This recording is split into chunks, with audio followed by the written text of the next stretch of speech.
أعوذ بالله من الشيطان الشيطان الرجيم. الرجيم. بسم الله الرحمن الرحیم. بسم بسم الله اللہ الرحمن الرحمن الرحيم. الرحیم. اچھا جی، سورۃ البلد ہم پڑھ رہے ہیں اور اس کی آیت نمبر 5 سے 6 سے شروع کرنا ہے جی، بلکہ 8 سے شروع 8 کرنا نمبر ہے سے جی. سر، ہاں 8 جی، نمبر 8 نمبر آیت سے نمبر کرنا ہے جی جی. جی. تو بہرحال اس کا سیاق و سباق جو ہے وہ ذہن میں رکھ لیتے ہیں کہ اللہ سبحانہ و تعالی قسم اٹھا کے یہ بتا رہا ہے کہ انسان جو ہے اس کو پیدا کیا گیا ہے مشقت کے اندر، کہ وہ اس دنیا کے اندر محنت مشقت کرے. ہمارے ذہن میں یہ بات آتی ہے کہ قبض کا مطلب ہے محنت مشقت، کے شاید کوئی مزدوری ہے یہ مزدوری ہی، لیکن یہ اس سینس میں مزدوری نہیں ہے کہ جو دنیا کے اندر ہم مزدوری کرتے ہیں اور اس کا کچھ اجر ہمیں مل جاتا ہے. یہ جو مشقت ہے یہ تکلیف کے ساتھ، مصیبت کے ساتھ جو زندگی گزارنی ہے، یہ وہ مشقت ہے.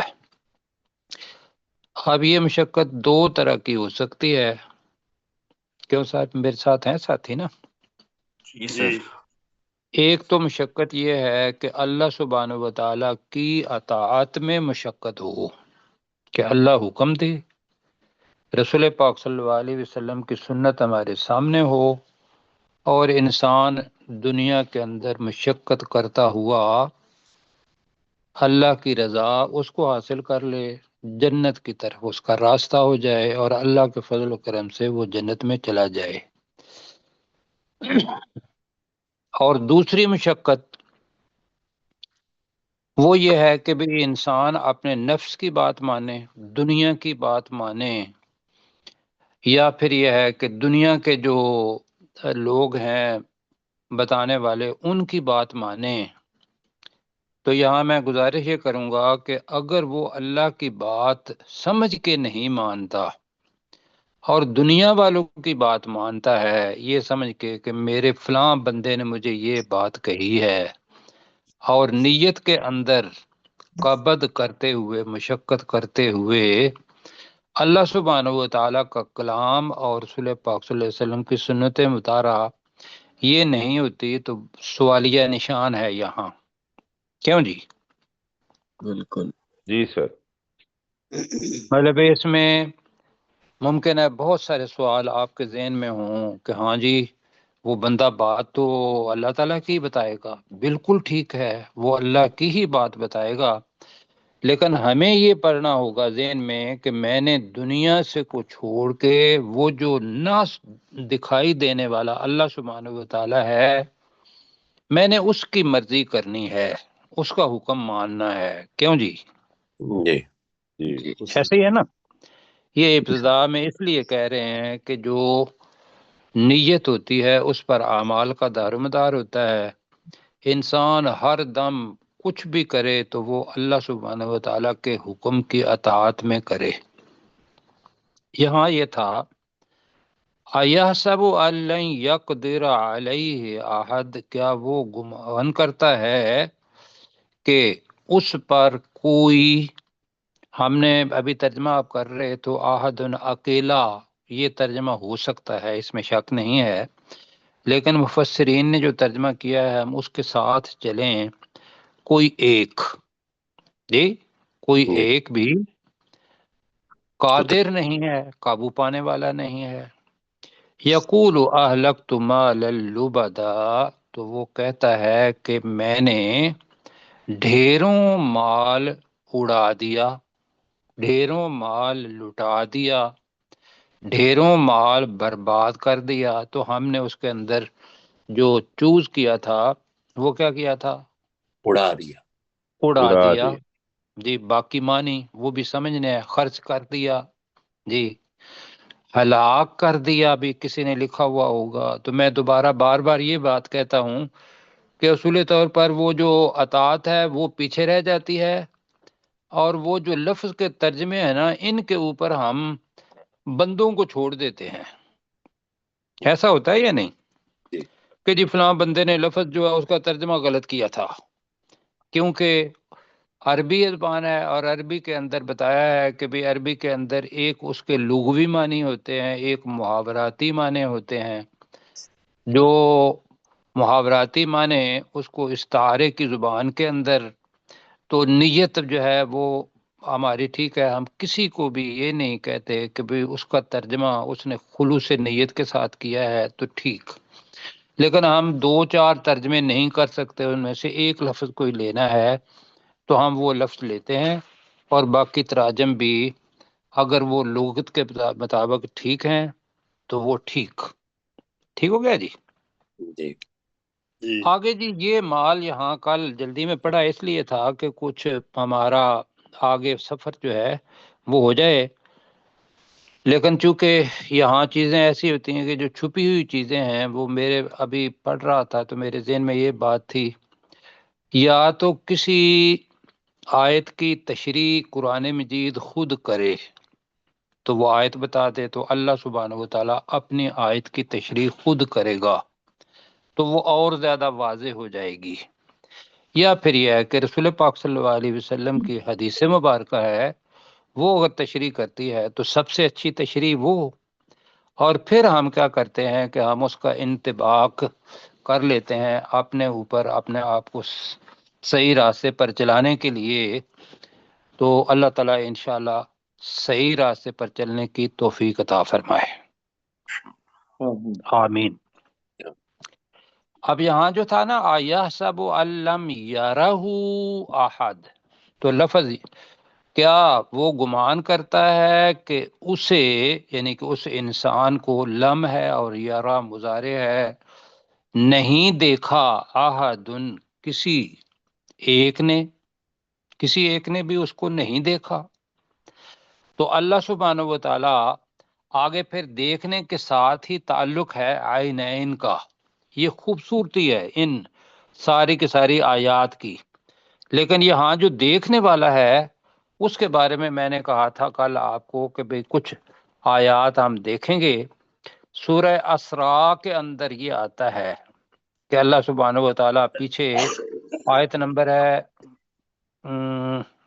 30 ہے شاید، جی یہ 17 ہے، 30 ہے شاید، اللہ تعالیٰ نوح علیہ السلام کا وہاں ذکر کرتا ہے کہ وَكَمْ أَهْلَكْنَا مِنَ الْقُرُونِ مِنْ بَعْدِ نوح، کہ نوح علیہ السلام کے بعد ہم نے کتنی ہی بستیوں کو یا بستی والوں کو کیا کر دیا، ہلاک کر دیا۔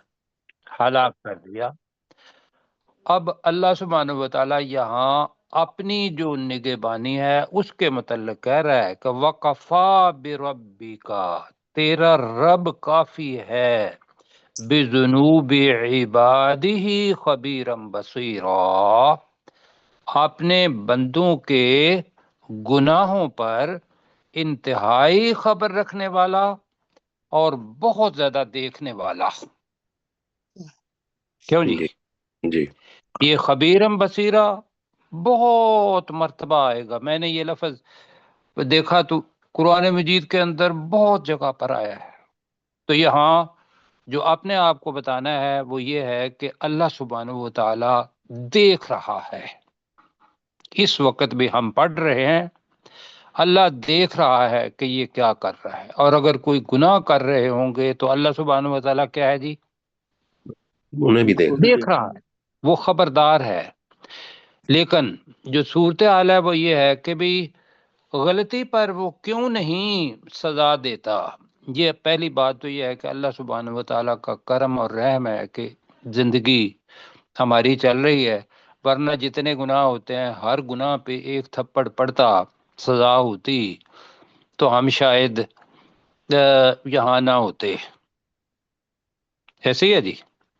جی لیکن اللہ سبحانہ و تعالیٰ نے وہ جو ایک زندگی دی ہوئی ہے اور اس کو کہا ہے کہ بھئی اب تمہارے اوپر ہے کہ بھئی تم اما شاکرم و اما کفورا، جی تو ہم نے سورۃ القیامہ کے پڑھا تھا کہ انا ہدیناہ السبیل اما شاکرا و اما کفورا. دوبارہ اس آیت کو پڑھیں گے انشاءاللہ. تو یہ اللہ سبحانہ و تعالیٰ نے اختیار دے دیا کہ خواہ شکر گزار بندہ بنے یا پھر ناشکرہ بنے، خواہ ایمان لائے خواہ نہ ایمان لائے، یہ انسان پر ہے. تو اللہ نے اس دوران کبھی کوئی بیماری ڈال کے یا کوئی اور کوئی چیز ڈال کے ہمیں خبردار تو کرتا ہے کہ بھئی آپ سیدھے راستے کے اوپر آ جائیں، میں دیکھ رہا ہوں، لیکن انسان پھر بھی نہیں کہتا. آگے چلتے ہیں جی. اللہ سبحانہ و تعالیٰ نے اوپر یرا کا لفظ استعمال کیا ہے. تو یرا کا مطلب کیا ہوتا ہے؟ دیکھنا. دیکھنا. بالکل ٹھیک ہے. لم یرا کا مطلب ہوگا نہیں دیکھا ہو. اب اللہ تعالیٰ دیکھنے کے لیے ہی ایک چیز بتا رہا ہے، اور میں آپ سے سامنے جو آگے چیزیں آ رہی ہیں ساری بڑی ہی خوبصورت ہیں، اس لیے کہ اللہ سبحانہ و تعالیٰ نے کچھ احسانات، اللہ تعالیٰ کا حق ہے کہ وہ جتائے، لیکن وہ احسانات بھی اس لیے جتا رہا ہے اللہ سبحانہ و تعالیٰ کہ میں نے جو آپ کو جو جتنے بھی آزاد دیے ہیں یہ میں نے آپ کو مسلمان دیے تھے. مسلمان کا مطلب کیا ہوتا ہے؟ فرما فرما برداری کرنے برداری والا. کرنے. جی میں نے تو آپ کو مسلمان دیے تھے. اب آپ پر ہے کہ آپ ان سے کام اسلام والا لیتے ہیں، یا پھر یہ ہے کہ اپنی وہ جو قوت اختیاری ہے اس کو استعمال کر کے آپ ان اعضاء کو دوسرے کاموں پر لگا دیتے ہیں جو آپ کا اپنا جی چاہتا ہے. تو یہاں سے ہی کشمکش شروع ہو جاتی ہے. تو ہمیں اللہ سبحانہ و تعالیٰ کا شکر کرنا ہے. تو اللہ تعالیٰ کہتا ہے جی علم نجعل لہ عینین. ایک تو یہ دیکھنا ہے کہ عین کے معنی کیا ہوتے ہیں؟ دیکھ. آنکھ. بالکل ٹھیک ہو گیا. چشمہ اور بھی عینانی تھا جی، تو چونکہ دو. یہاں مفعول ہے جی نجعل کا، تو جو مفعول ہوتا ہے وہ آن عین بن جاتا ہے. کیا جی. خیر ہے؟ جی جی. میں ساتھیوں کو بتاؤں گا کہ وہ جو چھوٹے چھوٹے الفاظ تھے مسجد کے اندر جب ہماری کلاس ہوتی تھی تو ہم نے پڑھے تھے کہ وہ جو واحد ہے اس کی تثنیہ بنانے کے لیے آنے اور آئینے آسانی سے سمجھ نہیں آ جاتی جی. جی. تو یہاں وہ ہے آئین آئینی، تو اس کا مطلب ہوگا دو. کیا ہم نے اسے، یہاں ہوگا لہو اس کے لیے. اب ہماری زبان کے اندر ہم کو کہتے ہیں کیا ہم نے اسے دو آنکھیں نہیں دی جی. جی. عین عین کیا ہم نے اس کے لیے دو آنکھیں نہیں بنائیں. یہ جی لیے بھی جی. درمیان میں فٹ ہو گیا. کیوں جی؟ بالکل. کیا ہم نے اس کے لیے دو آنکھیں نہیں بنائیں؟ وَلِسَانًا وَشَفَتَيْن، اور زبان، اور لفظ آ رہا ہے شفت. شفت کہتے ہیں ایک ہونٹ کو، اور شفتین کا مطلب کیا ہو گیا؟ دو ہونٹ. دو ہونٹ. اور دو ہونٹ نہیں بنائے. اب مجھے صرف یہ بتا دیجئے کہ یہ صرف اللہ سبحانہ و تعالیٰ نے چہرے کا سے دو چیزیں لیں. چہرہ شخصیت کا آئینہ دار ہوتا ہے انسان کا. اب اس کے اوپر بھی دماغ ہے، نیچے پورے کے پورے اعضاء ہیں. ذرا جی پلیز ذرا دیکھیے گا، میں نے گزارش کی تھی کہ یہ ڈسٹارشن نہیں ادھر ادھر کر دیتی ہے، میری کمزوری ہے یہاں، تو میں اس کے لیے درخواست کروں گا کہ اس کو تھوڑی دیر کے لیے بند کر دیں. تو یہ اللہ سبحانہ و تعالیٰ نے عین دی تھی مسلمان.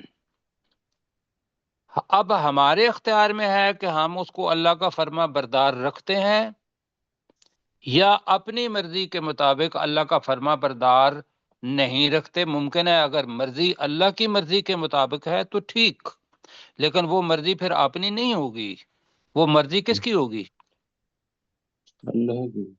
اللہ سبحانہ و تعالیٰ کی، یعنی کہ انسان اگر اپنی مرضی کو اللہ کی مرضی کے تابع کر دیتا ہے تو پھر بھی وہ نیت یہی کرے کہ میں تو صرف ایک قدم بڑھایا ہے، اب مجھے جو فضل کرم ہے، جو طاقت دینی ہے، وہ کس نے دینی ہے؟ اللہ سبحانہ و تعالیٰ نے۔ تو اللہ تعالیٰ یہاں بتا رہا ہے، ایک تو یہ واقعہ ہوا، دوسرا کیا ہے؟ دوسرا یہ ہے کہ انسان والدہ کے پیٹ میں تھا، اندھیر نگری سارا کچھ، وہاں ہی اللہ تعالیٰ نے اس چیز کو بنا دیا تھا، اور دنیا کے اندر آیا تو اس نے دنیا کو کیسے دیکھا ہوگا؟ کیوں جی؟ اور اب بھی عین کا مطلب کیا ہے کہ وہ اس کو دیکھے، زمین آسمان کو، بے شک زمین کے اندر بھی دیکھنا چاہے وہ بھی ٹھیک ہے، آسمان کی بلندیوں کو دیکھنا چاہے وہ بھی دیکھے، لیکن اس دیکھنے کے پیچھے ایک مقصد ضرور ہونا چاہیے کہ یہ کیسے ساری چیزیں بن گئیں۔ کیوں جی؟ جی بس یہ اگر کریں گے نا تو ایک آنکھ کیا، مطلب ہے کہ دونوں آنکھیں کیا، ایک آنکھ بھی ہوگی تو انسان کو وہ مسلمان بنا دے گی کہ میں بھی فرما بردار ہوں، تو بھی میرے بنانے والے کا فرما بردار بن جا، کہ میں خود دیکھ رہی ہوں کہ یہ زمین و آسمان اور اس کے اندر جتنا بھی ایک بہت بڑا کارخانہ لگا ہوا ہے، جس کے اندر کیا کیا چیزیں تیری خدمت کے لیے اللہ تعالیٰ نے پیدا کر دی ہیں، اب اس کو جتنا بھی بڑھاتے جائیں گے اب وہ تشریح ہوتی جائے گی۔ لیکن عین کا لفظ یہ اللہ سبحانہ و تعالیٰ کی نعمت، اور اس کو کس کے مطابق استعمال کرنا ہے بتائیے ذرا؟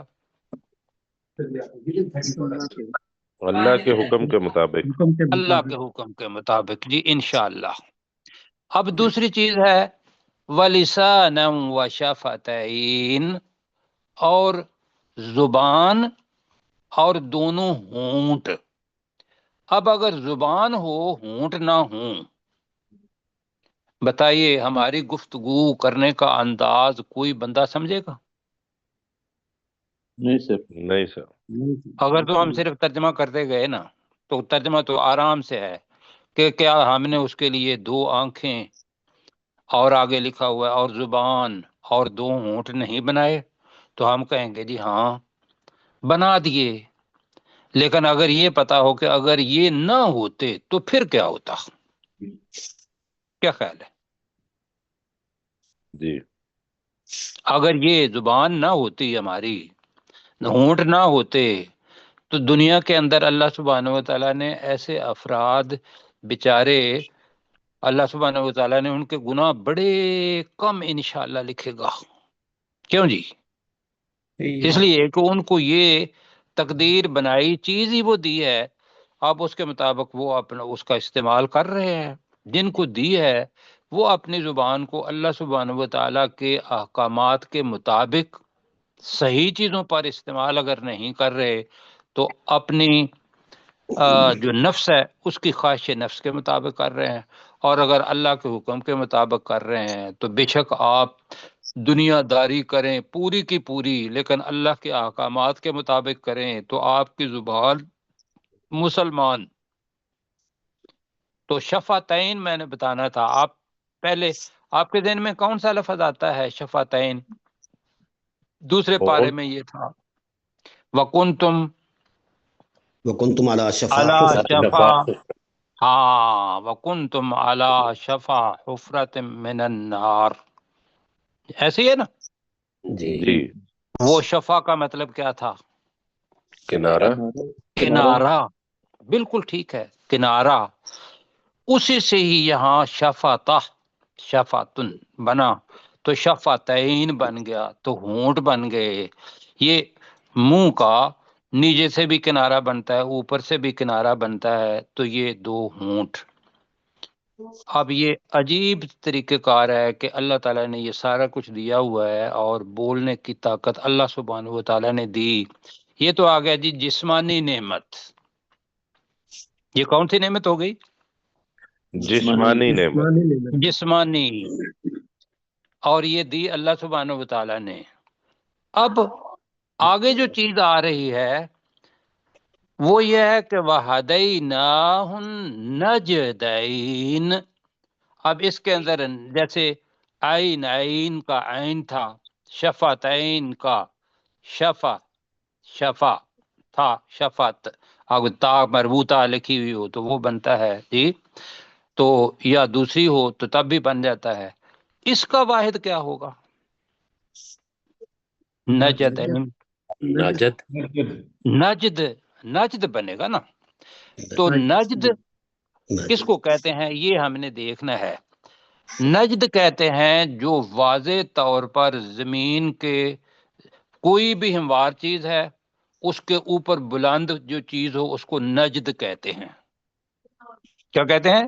نجد نجد. اللہ نے کہا کہ نجدئی نج، میں کلکلا کر رہا ہوں جیم کے اوپر، وہ چونکہ جزم ہے زبر نہیں میں پڑھ رہا. نج نجدین وہدیناہ النجدین. جی ہے جناب، یہ بھی اللہ تعالیٰ کا کرم ہے کہ وہ جسم تو دیا اور کیا کیا. نجد میں نے کہا کہ واضح بلند راستے، تو نجدین کا مقابلہ دو واضح بلند راستے، اور ہم نے اسے دو واضح بلند راستے راستوں کی طرف رہنمائی کی. ہدینا کا مطلب ہدایت بھی ہے، ہدایت دی. ہماری زبان کے اندر سمجھنے کے لیے کیا لفظ اچھا ہوگا؟ رہنمائی کی. جی جی اب وہ دو راستے کون سے ہیں؟ وہی جو پہلے میں نے بتایا تھا کہ ایک سعادت کا، ایک شقاوت کا. اب یہ لفظ مشکل ہے. اور ایک شر کا اور ایک خیر کا. ابھی مشتاق بھائی نے کہا ایک نیکی کا اور ایک بدی برائی کا. بالکل ٹھیک. اب میں سمجھانے کے لیے صرف بات بتا رہا ہوں کہ آپ کے ذہن کے اندر، میرے ذہن کے اندر، جو سننے والے ہیں ان کے ذہن کے اندر نہ کوئی تصویر بن جائے. سمجھ لیں کہ جو شر والا بندہ ہے وہ اس نجد کے اوپر کھڑا ہے. شر کی اتباع کرنے والا کہاں ہے؟ گھاٹی کے اوپر کے ہے. اوپر اس گھاٹی کے اوپر ہے. اور دوسری گھاٹی بھی ساتھ ہے، دشوار گزار گھاٹی ہے، بلند گھاٹی ہے، اس کے وہ نیچے کھڑا ہے. یہ شکل بن گئی جی. جی اللہ نے وہ بتایا کہ جو نیچے سے اوپر جانے والی ہے جو گھاٹی، وہ ہے خیر کی گھاٹی، کہ اپنی محنت مشقت کے ساتھ تم کرتے ہوئے، قبض کا لفظ ذہن میں رکھیں، اور میرا شکر ادا کرتے ہوئے تم اس نیکی کی گھاٹی پر چڑھتے ہوئے تکلیف ہوتی ہے یا نہیں ہوتی؟ جی بالکل. اس کے اندر محنت مشقت آنی ہے جی. اور وہ جو اوپر کھڑا ہوا ہے جی، اس کو نیچے آتے ہوئے اب کیا ہوگی؟ آسانی پیدا ہوگی. یہ ویسے اس لیے کہ آگے جو تصویر آ رہی ہے وہ ہوا. تو یہ ہے کہ وَهَدَيْنَاهُ النَّجْدَيْنِ. نجدین کا ترجمہ کیا کرنا ہے؟ دو گھاٹیاں کرنا ہے یا دو واضح بلند راستے کرنے ہیں؟ کیا کرنا ہے؟ دو بلند راستے. یہ ویسے اس کا اصل معنی ہے دو بلند راستے. تو ترجمہ بنے گا وَهَدَيْنَاهُ النَّجْدَيْنِ، اور ہم نے اسے دو واضح بلند راستوں کی رہنمائی فرمائی، رہنمائی کی. اب یہ کون سی ہو گئی جی دو؟ کہ اللہ نے کہا کہ یہ شر ہے اور یہ خیر ہے، یہ سعادت والا ہے اور یہ شقاوت والا ہے. جو لفظ ہم استعمال کر رہے تھے، یہ نیکی والا ہے اور یہ برائی والا ہے. تمہارا اختیار ہے کہ تم نیچے سے اوپر چڑھنا چاہتے ہو یا اوپر سے نیچے آنا چاہتے ہو. اللہ تعالیٰ آگے پڑھیں، آگے چلتے ہیں، لیکن یہاں تک اس کا ترجمہ کر لیتے ہیں. علم نجعل لہ عینین. ترجمہ کریں. کیا ہم نے اس کے لیے دو آنکھیں نہیں بنائی؟ کیا ہم نے اس کے لیے دو آنکھیں نہیں بنائیں؟ وَلِسَانًا وَشَفَتَيْن، اور زبان اور دو ہونٹ نہیں بنائے؟ اور زبان اور دو ہونٹ، وہ نجعل ساتھ ساتھ چلے گا جی، دو ہونٹ نہیں بنائے، ہم کہیں گے یا اللہ تو نے بنا دیے جی۔ وَهَدَيْنَاهُ النَّجْدَيْن، اور ہم نے اسے دو واضح بلند راستوں کی رہنمائی کی جی، اور ہم نے اسے دو واضح بلند راستوں کی طرف رہنمائی کی۔ اچھا جی، اوپر جو عین اور لسان اور شفتین ہے، یہ علم کے راستے ہیں۔ آپ نے پہلے پڑھا تھا ڈیفینیٹلی کہ واللہ اخرجکم من بطون امہاتکم، ذرا ترجمہ مجھے کر دیں، سورہ نحل اور اس کی آیت نمبر 78 ہے۔ کیا مطلب ہے واللہ اخرجکم کا ترجمہ کیا ہے؟ اور اللہ نے تمہیں تمہاری ماؤں کے پیٹوں اور سے اللہ نے تمہیں نکالا کہاں سے جی؟ من بطون امہاتکم کا مطلب کیا ہے؟ تمہاری ماؤں کے پیٹوں سے۔ تمہاری والداؤں، تمہاری ماؤں کے پیٹوں میں سے اللہ نے نکال دیا۔ یہ اللہ سبحانہ وتعالیٰ کا کرم۔ لا تعلمون شیئا، ترجمہ کیا ہے؟ تم کچھ نہیں جانتے تھے۔ تم کچھ نہیں جانتے تھے، تو اللہ تعالیٰ نے یہ ذرائع بنائی دیے۔ وَجَعَلَ لَكُمُ السَّمْعَ، اور بس اس کریں اللہ نے ترجمہ۔ تمہارے لیے کان اور بنائے، اس اللہ نے تمہارے لیے کان بنا دیے، سماعت کی طاقت بنا دی، تو ہم نے پڑھا تھا کان، والابصار، اور آنکھیں اور آنکھیں، والافئدہ، اور دل بنائے، اور دل، اور دل بنا دیے۔ اور یہ ذرائع جناب علم کے ذرائع ہیں۔ اللہ سبحانہ و تعالیٰ نے کہا کہ میں نے اس لیے بنائے تھے کہ لعلکم تشکرون، تاکہ تم شکر کرو۔ شکر کرو۔ یہ جناب جسم کی جتنی بھی حاجات ہیں وہ ساری کی ساری اللہ سبحانہ و تعالیٰ نے مختلف جگہ پہ رکھی ہوئی ہیں۔ یہاں دو بلکہ تین کا بتایا، عین کا، لسان کا، شفتین کا، اور آگے جو بتایا، اور دو بلند واضح راستوں کی رہنمائی فرمائی۔ اب انسان کیا کرتا ہے؟ اللہ تعالیٰ نے فرمایا فَلَقْتَحَمَ الْعَقَبَةَ، نیا لفظ کون سا ہوا؟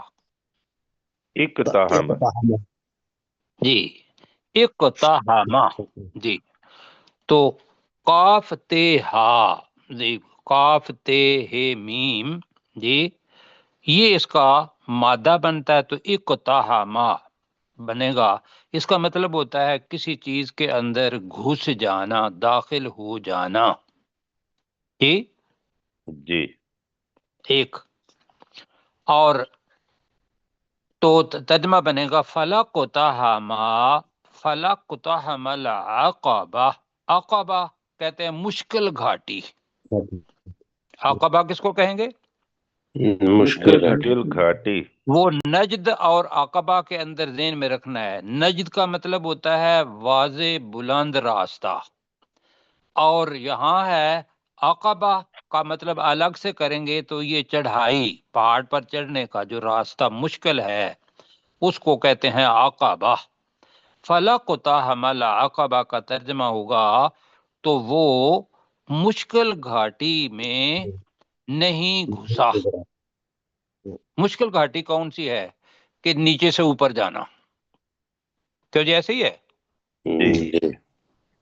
اور اگر نہیں گھسا تو اس کا مطلب یہ ہے کہ اوپر سے نیچے، نیچے سے اوپر جانا، بلندی کی طرف کوشش کے ساتھ۔ اب میں اپنے الفاظ میں کہہ رہا ہوں، اللہ تعالیٰ کے الفاظ کو بتانے کے لیے، وہ ہے کہ اللہ سبحانہ و تعالیٰ کا حکم کہ میرے حکم کو مانو ہے بڑا مشکل، کہ انسان کا جی چاہتا ہے کہ حرام کھائے اور میرا جناب پلازا بھی بن جائے اور میری بڑے بڑے کاروبار جو ہیں وہ بھی بن جائے، اور اس کا نام ہوتا ہے ربا، سود۔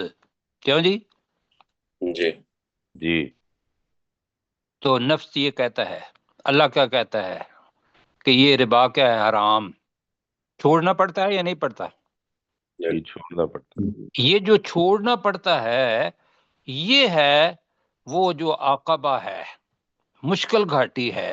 یہ اللہ تعالیٰ کہتا ہے کہ بھی اعتدال کی راہ چلو، اوپر جو مال دیا ہوا ہے میں نے اس کو اعتدال سے خرچ کرو، نہ بخل ہو تمہارے اندر اور نہ تبذیر ہو۔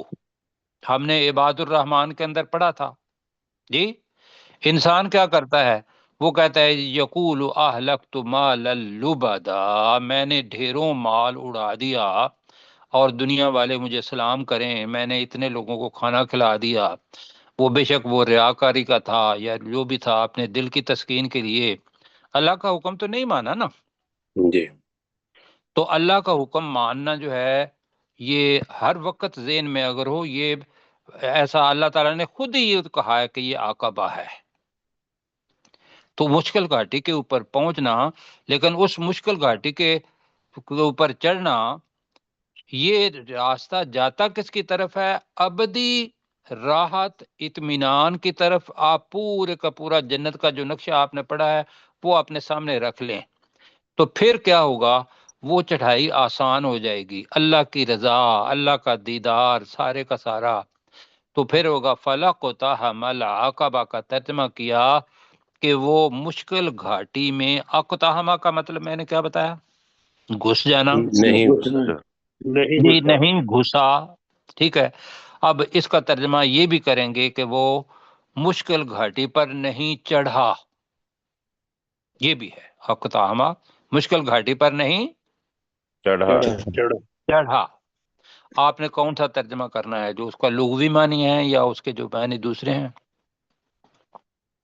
چلو جی، نہیں چڑھا، ٹھیک ہے۔ عقبہ ہے تو وہ مشکل گھاٹی بن گئی اور نہیں چڑھا کر رہے ہیں۔ اب اللہ تعالیٰ بتا رہا ہے کہ نیکی کیا ہے، یہ میں بتانے لگا ہوں۔ لو جی، اللہ تعالیٰ نیکی بتا رہا ہے کہ وَمَا أَدْرَاكَ مَا الْعَقَبَةُ، اے نبی صلی اللہ علیہ وسلم یا اے پڑھنے والے، اے مخاطب، تو کیا جانے مل عقبہ، وہ مشکل گھاٹی کیا ہے؟ وہ مشکل گھاٹی کیا ہے؟ جی تھوڑا سا اوپر کریں ذرا۔ اللہ تعالیٰ کہہ رہا ہے کہ یہ میں مشکل گھاٹی تو بہت ساری چیزیں ہیں، لیکن کچھ چیزیں آپ کو بتا دیتا ہوں۔ ہمارے پاس 6 منٹ ہیں۔ پہلی چیز اللہ سبحانہ و تعالیٰ نے بتائی کہ فک رقبہ، گردن کو، فقہ کا مطلب ہے گردن کو چھڑانا، آزاد کرانا۔ گردن کو آزاد کرانا کا مطلب کیا ہے؟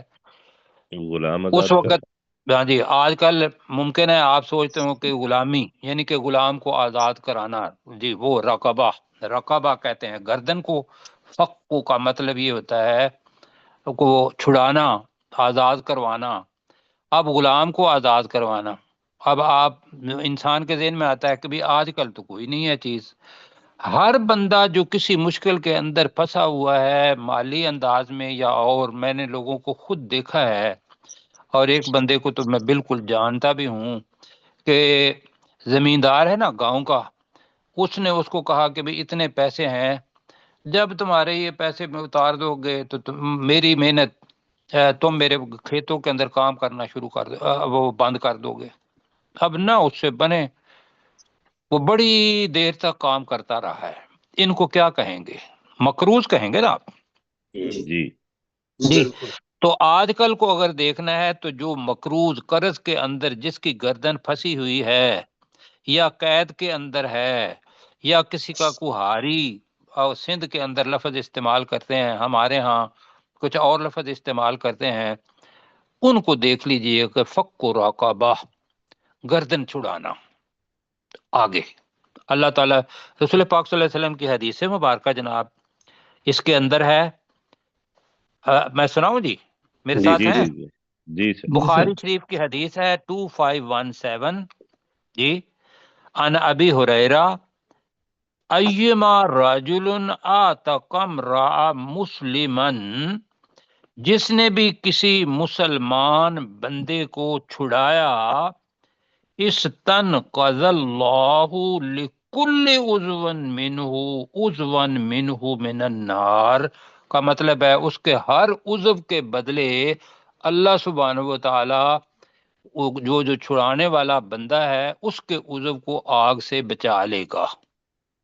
سبحان اللہ، سبحان اللہ۔ یہ رسول پاک صلی اللہ علیہ وسلم کی حدیث مبارکہ ہے۔ فک رقبہ، اس کو سمجھنے کے لیے آگے کیا ہے، او اطعام یا کھانا کھلانا، یا کھانا کھلانا، فی یوم ذی مسغبہ، فی یومن کا مطلب ہے دن، ذی والا، مسغبہ یہ میم وہ والا آ گیا، اصل میں لفظ تھا سغبہ۔ سغبہ کا مطلب کیا ہوتا ہے؟ ایک ہوتی ہے جوع، جوع کا مطلب آپ کو پتا ہے، اللہ تعالیٰ نے کہا کہ بھی جی بھوک، بھوک۔ اب بھوک جب ابھی میں دیکھ رہا تھا اس کے معنی، تو وہاں لفظ ڈکشنری کے اندر پتہ کیا لکھا ہوا تھا؟ جی وہ لکھا ہوا تھا کہ آنتوں کا کل ہو واللہ پڑھنا۔ تو میں سوچ رہا تھا کہ یہ تو ہماری زبان کے الفاظ ہیں، اور عربی میں اس نے لکھا کہ بھی میری آنتیں کل ہو واللہ پڑھ رہی ہیں، کا مطلب ہے سخت بھوک، یعنی کہ بھوک کو اگر اور زیادہ کر دیں تو وہ سغبہ بن جاتا ہے۔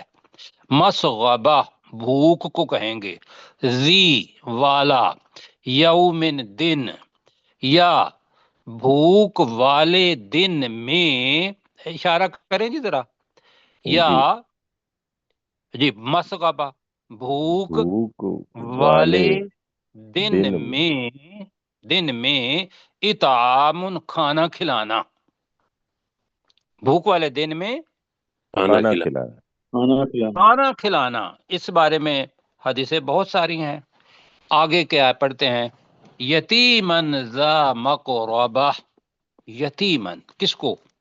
بھوکا مسکین بھی ہو سکتا ہے اور یتیم بھی ہو سکتا ہے۔ یہاں پہلے لفظ آیا یتیمن ذا مقربہ، اب مقربہ یہ وہ لفظ ہے قرب سے نکلا ہے، قرب نزدیک کو کہتے ہیں، مقربہ کا مطلب ہوتا ہے نزدیکی والا۔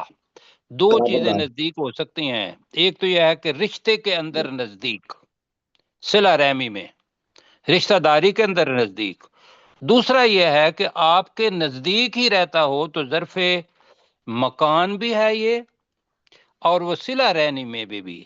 تو یہاں ہوگا کہ قریبی رشتہ دار یتیم اور قرابت والے یتیم کو، قرابت والے یتیم کو کل ہم نے اس بارے میں پڑھی تھیں انشاءاللہ حدیثیں بھی، اور آگے اور پڑھ لیتے ہیں، او مسکین ذا متربہ، یا مسکین کو، ذا جو ہے وہ ذی کہی جو ہے متربہ تراب سے نکلا ہے، تراب کس کو کہتے ہیں؟